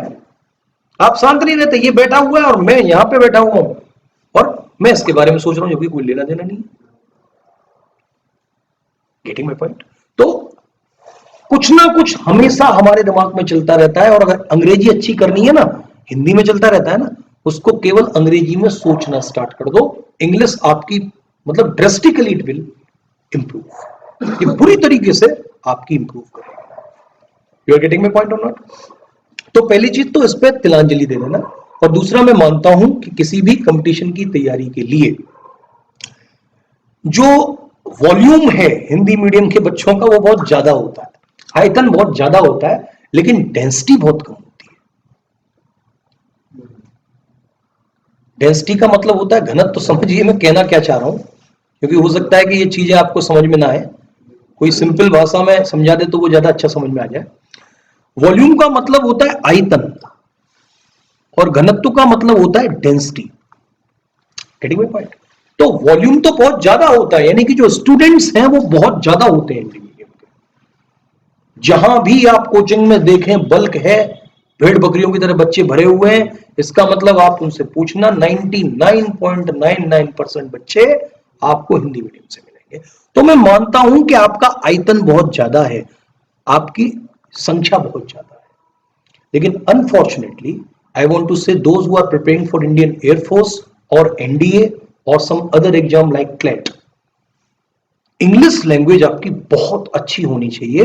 तो इनका जो डेंसिटी है, डेंसिटी का मतलब probability of selection, probability of success, ये बहुत कम है। जो बच्चे कॉन्वेंट एजुकेटेड हैं, जो बच्चे सीबीएसई से पढ़ के आए हैं, आईसीएसई से पढ़ के आए हैं, उनकी प्रोबेबिलिटी ज्यादा रहती है, और डिसाइडिंग फैक्टर केवल इंग्लिश रहता है। तो ये सोच का विषय है, शोध का विषय है। राष्ट्रवादी सरकार है, आप भी इकट्ठा कर लीजिए कुछ लोगों को और कह दीजिए कि साहब इंग्लिश नहीं, इंग्लिश के साथ साथ हिंदी भी पूछी जानी चाहिए, सारी चीजें हिंदी में चलनी चाहिए। ये सब जो भी कोर्ट का, आप जानते हैं कि हाई कोर्ट और सुप्रीम कोर्ट में हिंदी नहीं चलती, इंग्लिश चलती है, जानते हैं इस बात को? नहीं। हालांकि ये बड़ी पीड़ा का विषय है, किसी किसान को वहां पे लड़ना है सुप्रीम कोर्ट में, हाई कोर्ट में लड़ाई, वहां पे तो सब इंग्लिश में आएगा, तो वकील जैसा उनको बेवकूफ बना दे, बनना ही पड़ेगा, कोई तरीका नहीं है। क्योंकि एक तो इंग्लिश, और इंग्लिश भी उच्च क्वालिटी की, हाई कोर्ट सुप्रीम कोर्ट का अगर आप जजमेंट पढ़ेंगे तो इंग्लिश ऐसी लगेगी कि झूल रहे हैं, तो साहित्य में आप खो रहे हैं, गोदी में झूल रहे हैं। कोई भी जजमेंट आप उठा के देख लीजिए, पीडीएफ में हर जजमेंट मिल जाएगा आपको इंटरनेट से, क्योंकि इंटरनेट पे सब अपलोड कर दिए जाते हैं। बहुत अच्छी इंग्लिश, तो उसको कोई कैसे समझ पाएगा? तो आप भी कुछ ग्रुप बना लीजिए, प्रोटेस्ट करिए, ये तो भीड़ तंत्र तो है ही है, लोकतंत्र वोकतंत्र तो बात की चीजें हैं, तो आप करें वो अच्छा। लेकिन अब तक जो हो रहा है वो क्या है? वो यही है कि आपकी इंग्लिश एक्सेप्शनली अच्छी होनी चाहिए। For example of CAT, Common Admission Test, जिसकी आप लोग प्रिपरेशन कर रहे हैं, तो कॉमन एडमिशन टेस्ट में जो इंग्लिश पूछी जाती है बहुत अच्छे लेवल की पूछी जाती है। क्लेट, क्लेट में आपको अगर इंग्लिश नहीं आती तो क्या लॉ को आप इंटरप्रेट करेंगे? मैं केवल लीगल सोचने का तरीका ही तो दे सकता हूं, मैं इतनी थ्योरी जो होती है, हम रिफॉर्मेटिव थ्योरी में काम करते हैं, अगर ऐसा हो गया उसको बेल मिल पाएगी या नहीं, ये प्रिंसिपल है, तो क्या आप निर्णय लेंगे? मैं केवल लीगल, लीगल का मतलब मैं एक तर्क ही तो दे रहा हूं आपको। What is law? It is just a common sense, nothing more than that. ये केवल कॉमन सेंस ही तो है। I am just putting some sense in your head, मैं केवल तुम्हारे दिमाग में कुछ सेंस पुट करने का काम करता हूं। लेकिन अगर आप ये नहीं समझ पाए कि लिख क्या रहा है, इंग्लिश में प्रिंसिपल लिखा होगा, आप कहो साहब इसकी हिंदी कहां है, तो प्लेट में ना तो हिंदी मिलती है उसकी। तो इंग्लिश आपकी एक्सेप्शनली अच्छी होनी चाहिए। तो अभी के वर्तमान की जो चीज है, मैं झूठ बोलने की मुझे आदत नहीं है, तो डेंसिटी यानी घनत्व, यानी जो सिलेक्शंस है ना, वो इन लोगों के ज्यादा होते हैं। तो कहीं भी आप देख लेना, किसी चैनल पे देख लेना, कुछ हिंदी भीड़ बहुत होगी। हालांकि टीचर को तो भीड़ से ही इनपुट चाहिए, उसका बिजनेस तो भीड़ से ही चलना है, लेकिन सिलेक्शंस जो होते हैं, जो डेंसिटी होती है, घनत्व होती है, वो इनका ज्यादा होता है। और मैं मानता हूं अगर मैथ्स फिजिक्स की तुलना की जाए, केमिस्ट्री की तुलना की जाए, बायोलॉजी की तुलना की जाए, तो हिंदी मीडियम वाले भी उतने ही अच्छे मिलेंगे जितने इंग्लिश मीडियम वाले। लेकिन लैंग्वेज एक इतना बड़ा बैरियर होती है जो कि इनकी सफलता और विफलता को सुनिश्चित कर देती है। तो इसीलिए जो हिंदी मीडियम से हैं वो विशेष रूप से, मेरी बातें सुनिएगा, अभी टेंसेस को आपको कंडीशंस के हिसाब से देखना है, राइट। एक एक टेंस में डिस्कस करूंगा और फिर मैं उसकी कंडीशन डिस्कस करूंगा। जैसे पहला टेंस है जिसको हम कहते हैं सिंपल प्रेजेंट टेंस। अब सिंपल प्रेजेंट टेंस में जो हिंदी पढ़ के आए उन्होंने देखा होगा ता है, ती है, ते हैं, देखा है ना। जहां भी आए ता जहां लग जाए तो वो हमारा प्रेजेंट इंडेफिनिट होता है। तो अभी ये सब भूल जाना, ठीक है भाई, इस रूल को छोड़ दीजिए। अब आपको केवल और केवल कंडीशंस याद रखनी है कि कौन सी कंडीशन में हम सिंपल प्रेजेंट टेंस का प्रयोग करेंगे। पहली कंडीशन जिसमें हम सिंपल प्रेजेंट टेंस का प्रयोग करेंगे वो है यूनिवर्सल या साइंटिफिक या फिर habitual fact.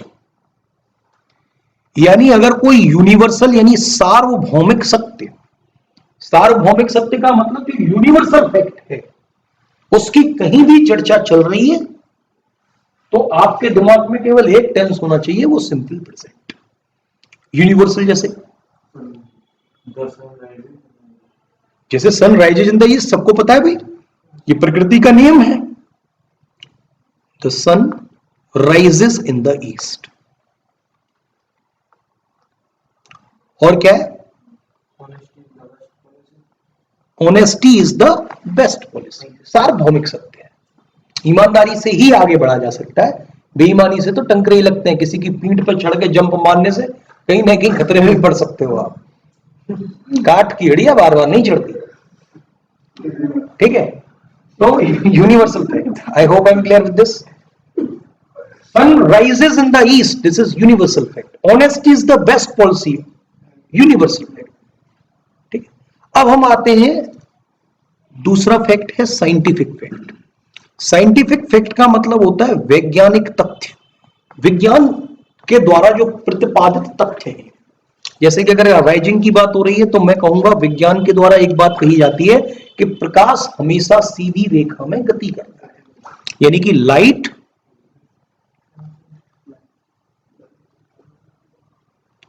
Travels in a straight line,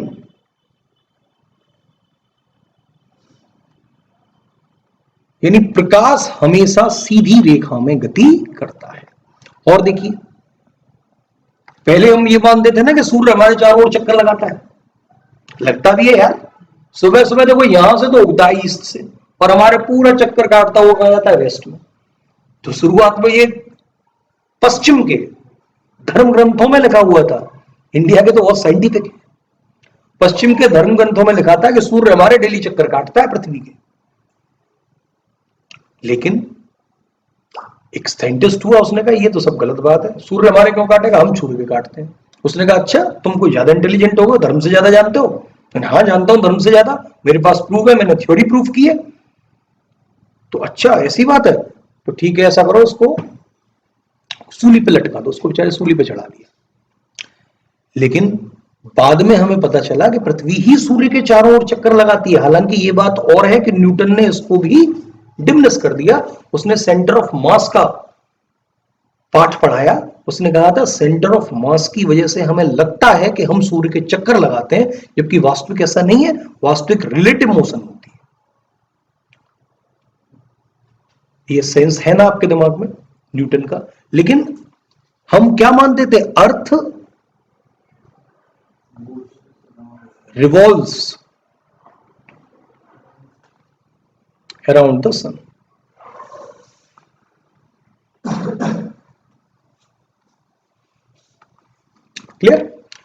पानी 100 डिग्री सेल्सियस पर गर्म होता है, ये कौन कहता है?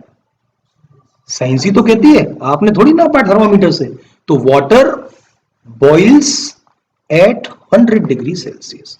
तो यानी जहां भी चर्चा हो साइंटिफिक फैक्ट की, तभी भी तुम्हारे दिमाग में केवल एक टेंस आएगा, वो कौन सा है? Simple present. या फिर चर्चा हो हैबिचुअल फैक्ट की। हैबिचुअल फैक्ट का मतलब ये तुम्हारी हैबिट का पार्ट है, ये तुम्हारी आदत है। जैसे कि मैं डेली मंदिर जाता हूं, आई गो टू टेम्पल डेली। अब आप यहां पर यह भी समझें कि मैं द टेम्पल नहीं कह रहा, क्या कह रहा हूं? टेम्पल। क्योंकि टेम्पल और द टेम्पल में अंतर होता है। आपको पता है टेम्पल और द टेम्पल में अंतर होता है, हॉस्पिटल द हॉस्पिटल में अंतर होता है। नहीं, देखो टेम्पल में हालांकि आर्टिकल्स का रूल है। हाँ, स्कूल में या आपका क्या कह रहे थे आप, मार्केट में या हॉस्पिटल में।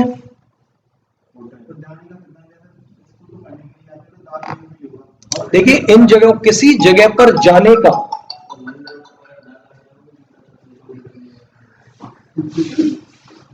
हेलो, हाँ मैं जरा क्लास में हूं, अभी कॉल बैक करूँ आपको? हाँ देखिए, मंदिर में जाते हैं दाढ़ ना लगाने के, तो जूते चप्पल पूरी करने के उद्देश्य में जाते हैं। हाँ, तो किसी भी काम को करने के मेरे दो पर्पस होते हैं, एक तो प्राइमरी पर्पज और एक होता है secondary purpose.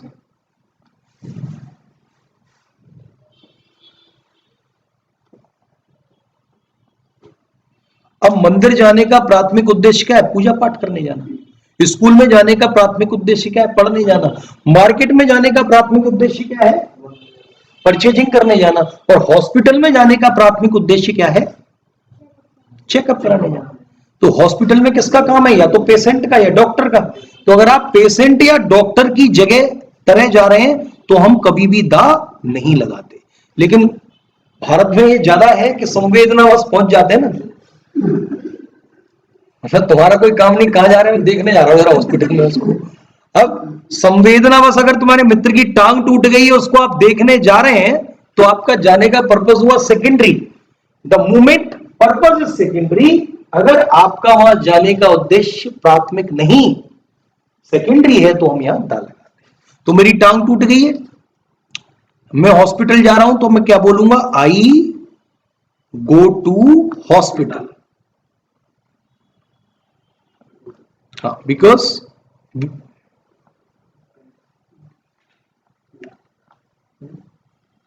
I am not feeling well या फिर आई एम नॉट वेल। तो इसका मतलब हॉस्पिटल जाने का पर्पस प्राइमरी। लेकिन अगर आप किसी मित्र को देखने जा रहे हैं तो आप क्या बोलेंगे? I go to the hospital to meet my friend. Hospital में जाने का उद्देश्य तुम्हारा दिखाने का नहीं है, किसका है? मित्र से मिलने का। तो यहां पर आप इसको लिख सकते हैं, I go to the hospital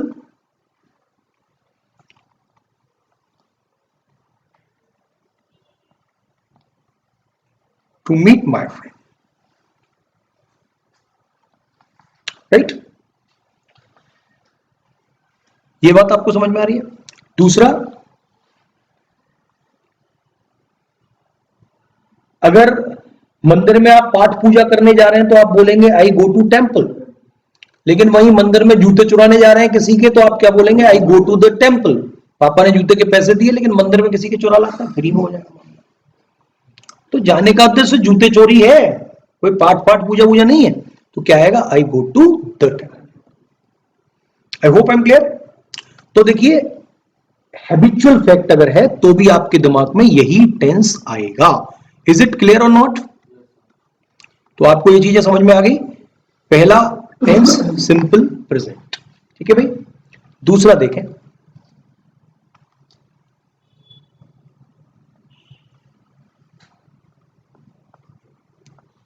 present continuous या तो इसको प्रेजेंट कॉन्टिन्यूअस कह लीजिए या फिर आप इसको प्रेजेंट प्रोग्रेसिव टेंस भी कह सकते हैं। आई होप आई एम क्लियर।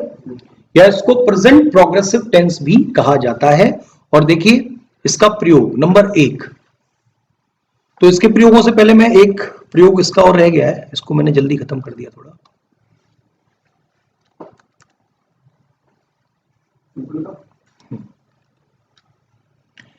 तो ये तो मैंने इसका एक प्रयोग डिस्कस किया था सिंपल प्रेजेंट का, और दूसरा इसका प्रयोग है जो हिंदी के रूल्स को तोड़ता है। अगर कोई प्लान्ड एक्शन है फ्यूचर में,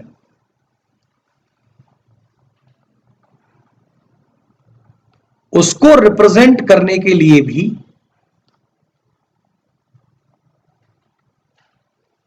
हम इस टेंस का प्रयोग करते हैं।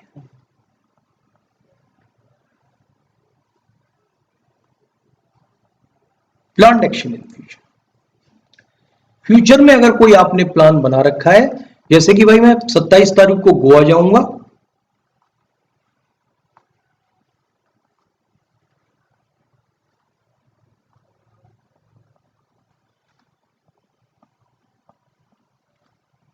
वहां पर एक मैच खेलूंगा,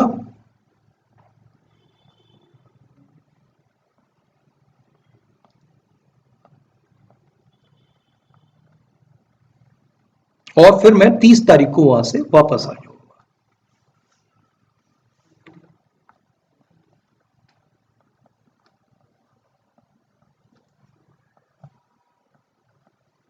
तो आप देख रहे हैं कि ये सारा की सारा प्लान, ये सारा की सारा क्या है, एक प्लान है जो कि मैंने फ्यूचर का बना रखा है।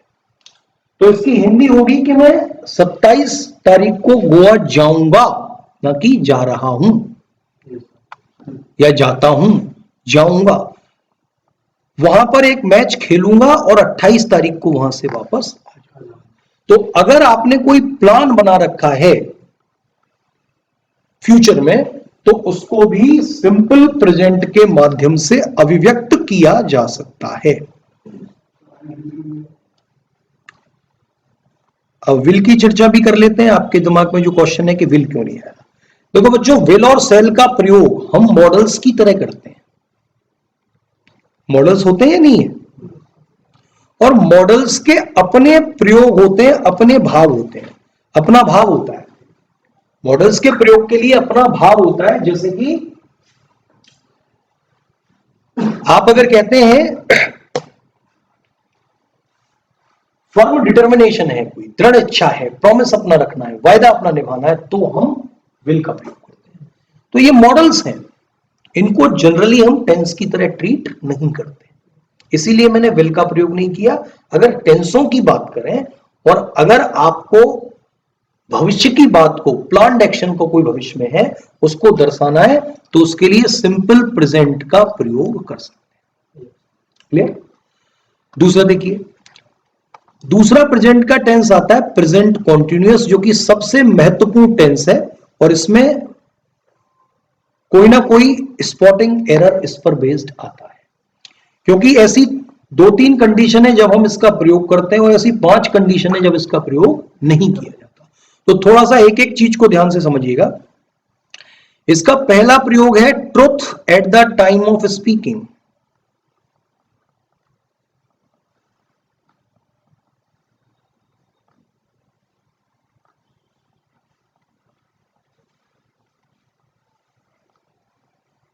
यानी कि बोलते समय सच, और बोलते समय सच का मतलब क्या हुआ, हाँ भाई कहां जा रहे हो, मैं मंदिर जा रहा हूं, I am going to temple. तो ये बोलते समय सच की बात है। दूसरा, वर्क इन प्रोग्रेस, कार्य प्रगति पर हो। तो truth at the time speaking का मतलब कहां जा रहे हो, मंदिर जा रहा हूं। क्या कर रहे हो, मैं अपना खाना खा रहा हूं, I am having my food. ठीक है भाई।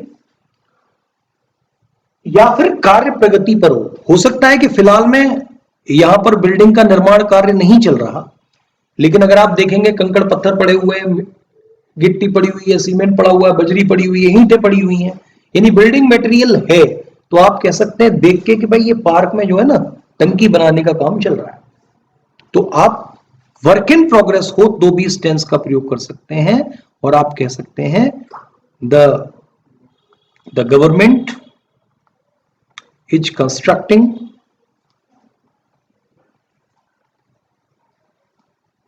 a water tank in the park.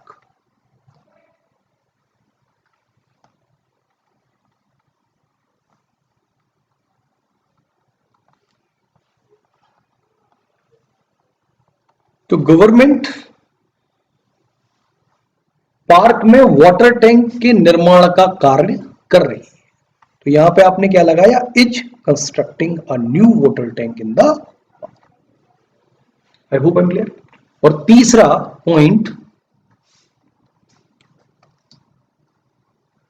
जो फिर से हिंदी के रूल को गड़बड़ करता है कि अगर नियर फ्यूचर यानी निकट भविष्य की कोई बात कहनी है, उस बात को भी आप इस टेंस के माध्यम से कह सकते हैं। जैसे कि मैं शाम को मूवी देखने जाऊंगा, तो आप इसको कह सकते हैं I am going to a movie in the evening.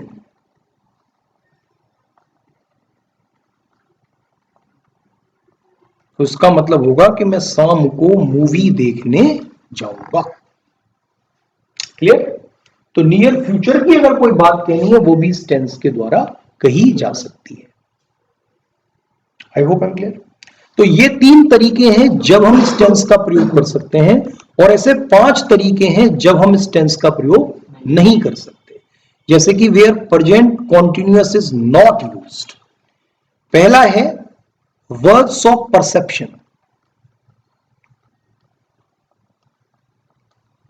ऐसी वर्ब्स जो तुम्हारे सेंस ऑर्गन्स पर आधारित रहती हैं, सेंसेस पर आधारित रहती हैं, उनको कहते हैं वर्ब ऑफ सेंसेशन। तो वर्ब ऑफ परसेप्शन का मतलब आंखों से आप देखते हैं, कानों से सुनते हैं, नाक से सूंघते हैं, त्वचा से फील करते हैं, राइट। तो इन वर्ब के साथ कभी भी प्रेजेंट कॉन्टिन्यूअस टेंस का प्रयोग नहीं होगा।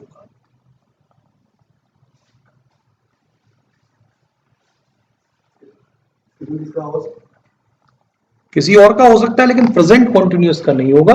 और अगर आप जबरदस्ती प्रयोग करेंगे तो सेंटेंस का भाव बदल जाएगा। सी का मतलब होता है देखना, लेकिन अगर मैं कहता हूं I am seeing the president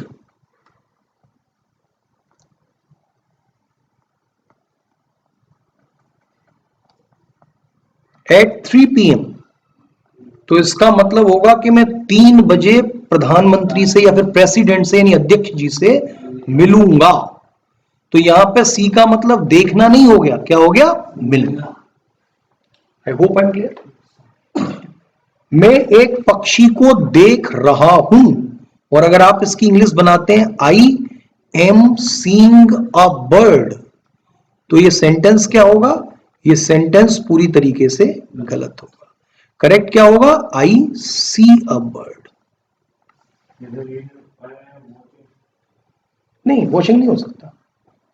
इसीलिए मैंने कहा था कि अगर आप कोई मीनिंग याद करें तो उसके साथ साथ एक प्रयोग याद करें, एक सेंटेंस याद करें जिसमें उस मीनिंग का प्रयोग हुआ है, राइट। ये नहीं तो आप जानते हैं कि सी का मतलब भी देखना होता है, व्यू का मतलब भी देखना होता है, वॉच का मतलब भी देखना होता है, और लुक का मतलब भी देखना होता है। लेकिन मैं कहता हूं ना, look at the black board, I am watching the TV, और किसी पेज को आप क्या करते हैं, व्यू करते हैं। तो इन सबका मतलब हिंदी देखना होता है, लेकिन प्रयोग अलग अलग होते हैं। इसीलिए हिंदी के हिसाब से इंग्लिश नहीं चलेगी, इंग्लिश प्रयोगों के हिसाब से चलेगी। Am I clear with this to this point? अब ऐसे ही देखो, सी का मतलब देखना होता है, लेकिन देखने के संदर्भ में कभी भी इसका प्रेजेंट कॉन्टिन्यूअस में प्रयोग नहीं होगा। ऐसे ही हियर का मतलब सुनना होता है, लेकिन प्रेजेंट कॉन्टिन्यूअस में इसका मतलब सुनना नहीं होता। तो अगर आप कहेंगे द जज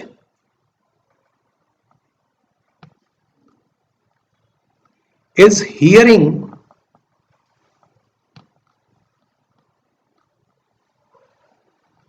द केस टुमारो,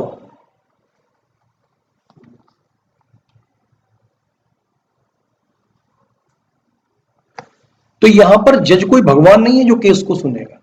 जज क्या करता है? ट्रायल कंडक्ट करता है, सबूतों को देखता है, गवाहों को देखता है, फिर लीगल पॉइंट देखता है, फिर अपना ओपिनियन देता है, उसी को हम जजमेंट बोलते हैं।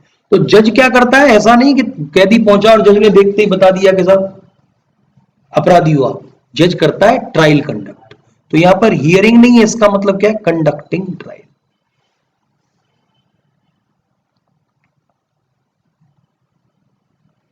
तो इसका मतलब होगा द जज is conducting the trial of this case tomorrow.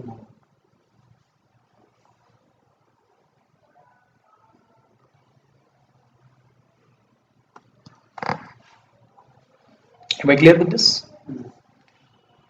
यहां तक कोई परेशानी? तो इन वर्ब्स के साथ कभी प्रेजेंट कॉन्टिन्यूअस का प्रयोग नहीं होता।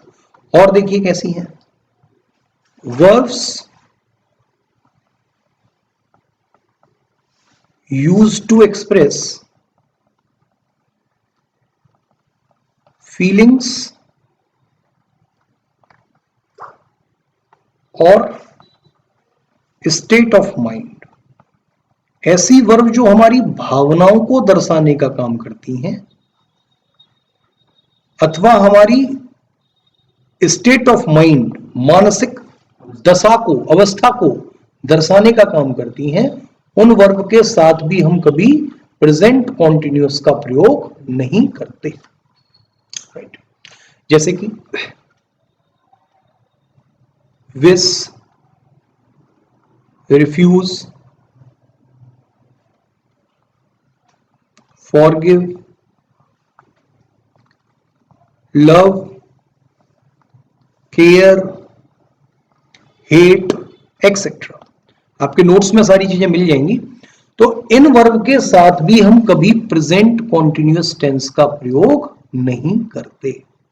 जैसे कि I am loving that girl, ये सेंटेंस पूरी तरीके से गलत होगा। The correction is I love that.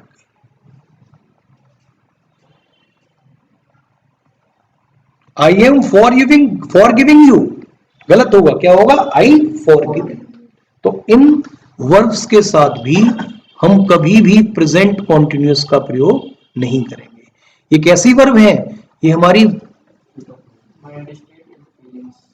भावनाओं को बताने का काम करती हैं, हमारी मानसिक दशा को बताने का काम। क्लियर?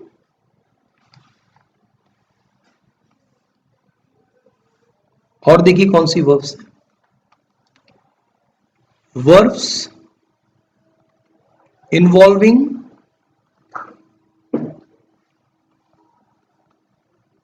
Process of thinking. ऐसी वर्ब जो हमारी प्रोसेस ऑफ थिंकिंग को ले, सोचने की शक्ति को ले, उन वर्ब के साथ भी हम कभी प्रेजेंट कॉन्टिन्यूअस का प्रयोग नहीं करेंगे, और जबरदस्ती प्रयोग करेंगे तो सेंटेंस हमारा गलत होगा। राइट? जैसे कि understand, remember, recall, know, mean, etcetera. ये कैसी वर्ब हैं? ये हमारी प्रोसेस ऑफ थिंकिंग को लेती हैं, सोचने की शक्ति को लेती हैं, और इन वर्ब के साथ कभी भी प्रेजेंट कॉन्टिन्यूअस का प्रयोग नहीं किया जाएगा। जैसे कि आई एम स्लोली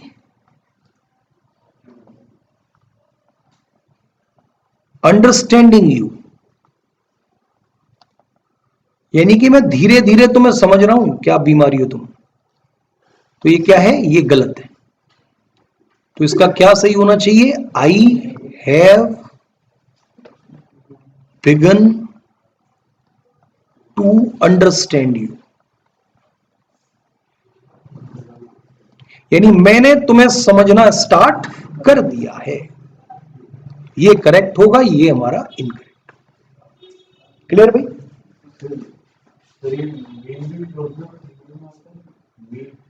हाँ, ठीक है भैया। चौथा देखिए, चौथा अपवाद क्या है? वर्ब्स ऑफ पोजेशन, ऐसी वर्ब्स जो हमारी मालकियत को शो करें। पोजेशन का मतलब मालकियत, पोजेशन का मतलब हक। तो ऐसी वर्ब्स जो हक को रिप्रेजेंट करने का काम करें, मालकियत को बताने का काम करें, उन वर्ब के साथ भी हम कभी प्रेजेंट कॉन्टिन्यूअस का प्रयोग नहीं करेंगे। जैसे कि have, own, belong, possesses, etcetera. जैसे कि I am having my food, तो हैव का मतलब होता है रखना, लेकिन रखने के संदर्भ में, जैसे आई हैव अ पेन, मेरे पास एक पेन है, ये किसको शो करता है? पोजेशन। मेरे पास एक कार है, आई हैव अ कार। लेकिन अगर हैव का आप प्रेजेंट कॉन्टिन्यूअस में प्रयोग करेंगे तो उसका मतलब हो जाएगा एक्ट ऑफ ईटिंग, और एक्ट ऑफ ईटिंग का मतलब खाना। तो I am having my food का मतलब क्या है? I am eating my food. Clear? तो इनका कभी भी प्रयोग प्रेजेंट कॉन्टिन्यूअस में नहीं करेंगे, करेंगे तो इनका अर्थ बदल जाएगा, सेंटेंस जो है वो गलत हो जाएगा। और देखिए,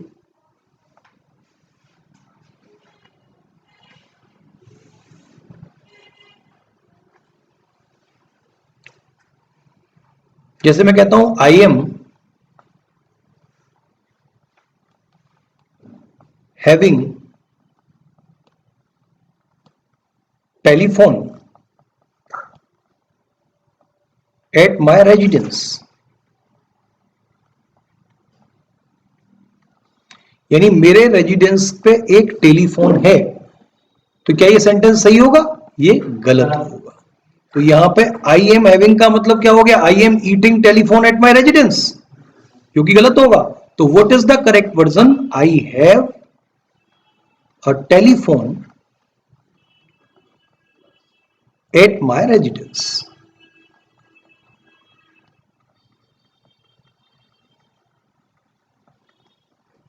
this will be the correct version. I hope I am clear. कोई परेशानी? ठीक है। और कौन सी वर्ब हैं जिसके साथ हम प्रेजेंट कॉन्टिन्यूअस का प्रयोग नहीं करते? पांचवा है verbs such as contain, consist, keep, seem और कॉस्ट। इन वर्ब के साथ भी हम कभी प्रेजेंट कॉन्टिन्यूअस का प्रयोग नहीं करते। जैसे अगर मैं कहता हूं कि it is costing me 10 rupees, तो ये सेंटेंस गलत होगा। होना क्या चाहिए? It costs me 10 rupees. कोई परेशानी? तो प्रेजेंट के दो टेंसों में कोई परेशानी? आपका टाइम साइज ज्यादा हो गया आज, यहां तक कोई दिक्कत? ठीक है, अगली चर्चा हम कल करेंगे आपसे। भारतीय वायुसेना ग्रुप एक्स और वाई एफकेट का नोटिफिकेशन जारी हो चुका है। अभी आपके पास लगभग 3 महीने हैं और इन 3 महीने में आप 100% अपनी सफलता इस परीक्षा में सुनिश्चित कर सकते हैं। जैसा कि आप जानते हैं, इन परीक्षाओं में स्पीड और एक्यूरेसी का बहुत बड़ा महत्व रहता है। एक क्वेश्चन को सॉल्व करने के लिए आपको 35 से 40 सेकंड का समय मिलता है। मेरे कोर्सेज में मैं आपको बताऊंगा कि कैसे ट्रिक्स के माध्यम से जल्दी आप क्वेश्चंस को शॉर्ट आउट कर लें। मेरा नाम है एनके गोस्वामी, मैं इंडियन एयरफोर्स से एक्स-सर्विसमैन हूं और पिछले 16 साल से मैं बच्चों को डिफेंस की तैयारी कराता हूं। मैं ऑनलाइन पढ़ाता हूं। मेरे कोर्सेज से जुड़ने के लिए दी गई लिंक पर क्लिक करें, हमारे चैनल को सब्सक्राइब करें, बेल आइकन को दबाएं और फ्री डेमो प्राप्त करने के लिए मुझे व्हाट्सएप करें 8954777199 नंबर पर। जल्दी करें क्योंकि इन कोर्स के लिए लिमिटेड सीट्स ही अवेलेबल है।